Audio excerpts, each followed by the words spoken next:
Welcome to today's deep dive. We're diving into a topic that's both ancient and cutting edge, camel-derived products. Oh, interesting. Yeah, you guys sent in a fascinating mix of sources for this one. We've got everything from glowing personal stories about miracle cures to dense scientific research papers on nanobodies and cancer treatments. Wow, that's quite a range. It really is. So our mission today is to unpack all of this, separate the hype from the legitimate scientific exploration. Sounds like a fascinating challenge. It is. To get us started, you actually included some testimonials. Okay. Yeah. One person, Ahmed, said that his skin issues totally cleared up. Mm-hmm. And then Lena mentioned feeling detoxified and rejuvenated. They sound incredibly convinced. Yeah, it's always compelling to hear those firsthand accounts, people experiencing, real results. But scientifically speaking, we have to be cautious about attributing those solely to camel urine. Right. The placebo effect is incredibly powerful. Yeah. And without rigorous testing, it's really difficult to pinpoint a direct cause and effect relationship. Totally. Enthusiasm doesn't automatically equal scientific evidence, right? Right. One of the research papers that you sent dives into something called nanobodies, which honestly sounds like something out of science fiction. Yeah, it's a name that definitely sparks the imagination, right? It does. But they're very real. Right. And incredibly tiny antibodies found naturally in camels. Okay. And what's really fascinating is that they're present in both camel milk and urine. Okay. Now that is interesting. So why the excitement around nanobodies? What makes them so potentially game-changing? So in a nutshell, their size and their unique properties are shaking things up in a big way, especially in cancer research. Mm-hmm. Because nanobodies are so much smaller than regular antibodies. They can penetrate deep into tissues, reaching areas that larger molecules just can't.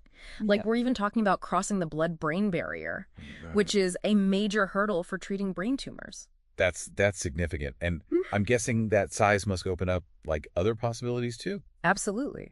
Researchers are so excited about their potential for targeted drug delivery. Okay. Imagine this. Using nanobodies to deliver medication directly to cancer cells. Oh, wow. This kind of precision could increase the effectiveness of treatments while at the same time significantly reducing those harsh side effects that are often associated with conventional methods. That's remarkable. It sounds like nanobodies could revolutionize how we approach cancer treatment entirely. Yeah. But I'm sure there have to be challenges too. Research breakthroughs are rarely a straight shot to success. You're absolutely right. One of the major hurdles right now is figuring out how to prevent nanobodies from being filtered out of the body too quickly by the kidneys. Remember how we said they're found in camel urine? Yes. It's directly related to how efficiently the kidneys remove them from the bloodstream. Ah, that makes sense. Wow. So how are scientists trying to overcome that obstacle? So they're exploring different ways to engineer nanobodies to have a longer lifespan in the bloodstream. Okay. And if they can crack that code, it would make these tiny but mighty antibodies even more effective. Now, this is where things get really interesting, right? Yeah. We're potentially talking about groundbreaking cancer therapies that could stem from. Well, camel pee. That's not something you hear every day. It's definitely an attention-grabbing juxtaposition. Yeah. A substance many might consider, waste, potentially unlocking cutting-edge medical treatments. Right. What about camel milk?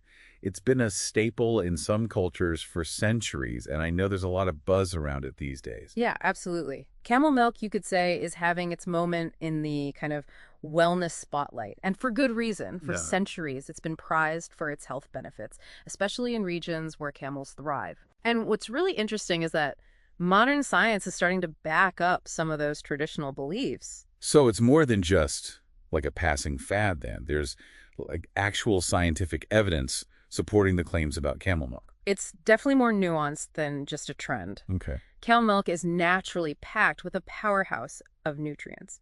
We're talking proteins, vitamins, minerals, and yes, you guessed it, those fascinating nanobodies we just discussed. Nature's own, all-in-one package. Exactly. What about some of the specific health claims being made? For example, I've heard it might be helpful for managing diabetes. Is there any truth to that? Yeah, that's one of the areas where research is showing real promise. Okay. Unlike cow's milk, camel milk contains a different type of insulin, and there's some evidence suggesting that our bodies might absorb it more easily. So many people struggle with cow's milk. Is there any truth to the claims that camel milk is easier to digest? That's another area where, Anecdotal evidence seems to be aligning with scientific findings. Unlike cow's milk, camel milk lacks a specific protein called beta-lactoglobulin, Okay. which is a common culprit in milk allergies. Right. So for individuals who experience digestive issues or allergic reactions to cow's milk, camel milk might offer a kind of a viable alternative. Fascinating. It seems like we're seeing both ancient wisdom and modern science converge when it comes to camel milk. Yeah. But we haven't circled back to that, like, original attention-grabbing topic yet. Camel urine. Right. What does the research say about its potential beyond the, anecdotal evidence? This is where things get even more intriguing. Okay. While drinking camel urine might not be everyone's cup of tea, I can't say I've added it to my shopping list just yet. scientists are indeed starting to pay close attention to its potential, particularly when it comes to those powerful anti-cancer properties we touched on earlier. Wait, really? So they're studying camel urine in actual labs now? Absolutely. Wow. And some of the early findings are generating quite a buzz within the scientific community. Okay. I think those studies will be particularly interesting to kind of delve into next. Okay, so we're venturing into the labs now, exploring the science behind camel urine.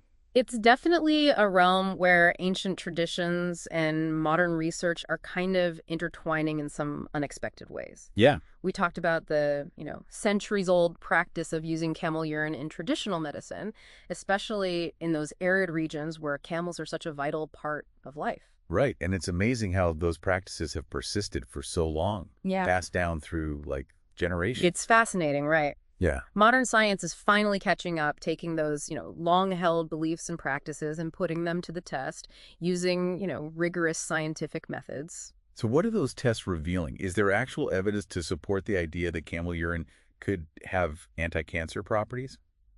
There are indeed some early studies suggesting just that preliminary findings indicate that camel urine might actually have the ability to inhibit tumor growth in certain types of cancer. Okay, but how?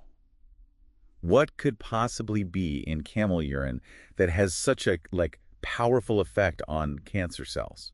Well, remember those nanobodies we discussed earlier? Yeah. Those incredibly tiny but mighty antibodies. Yes. Found in both camel milk and urine. Right.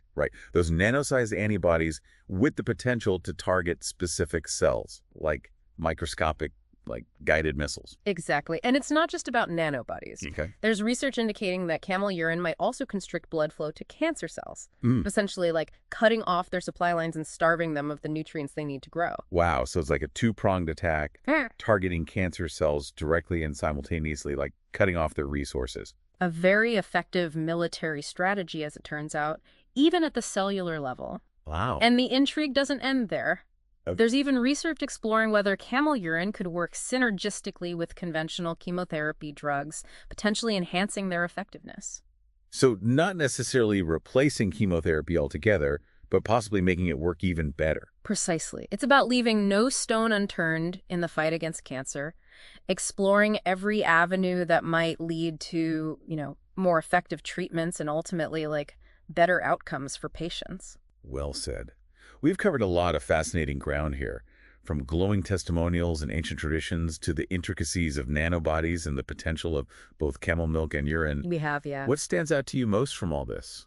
It's the convergence of those seemingly disparate worlds, ancient wisdom and cutting-edge science that I find most captivating, honestly. We're witnessing age-old practices being, investigated with the most sophisticated tools and technologies available. Yeah. That intersection is incredibly exciting and holds so much potential for, new discoveries. It does feel like a whole new frontier is opening up right before our eyes. It really does. And it underscores the importance of, collaboration across disciplines. Yeah. Imagine scientists working hand in hand with practitioners of traditional medicine, combining their knowledge and expertise to kind of unlock the secrets held within these remarkable substances. Yeah. It's a powerful reminder that we can learn so much when we approach challenges with open minds and a willingness to bridge the gaps between different, ways of knowing. I love that perspective. Yeah. And it perfectly embodies the spirit of this show, diving deep, exploring multiple angles, and, embracing the unknown. Absolutely. This deep dive has been quite a thought-provoking journey, to say the least. Looking back on everything we've discussed, what stands out to you most about the potential of camel-derived products? For me, it's the remarkable possibility of kind of like bridging that gap between traditional medicine and modern like scientific approaches. Yeah. We're seeing these age-old practices being explored with cutting-edge tools and technologies. Right. It's a testament to the power of like interdisciplinary collaboration, and that's incredibly exciting. Who knows what other breakthroughs we might uncover when we, combine different ways of knowing and approach challenges with open minds. It's like opening a door to a whole new world of possibilities. Well, thank you so much for taking this deep dive with me. It's been a pleasure exploring all of this with you. It's been a pleasure being here. Thanks for having me. And for everyone listening, thank you for joining us for this incredible deep dive. Yeah. We'll see you next time for another fascinating exploration.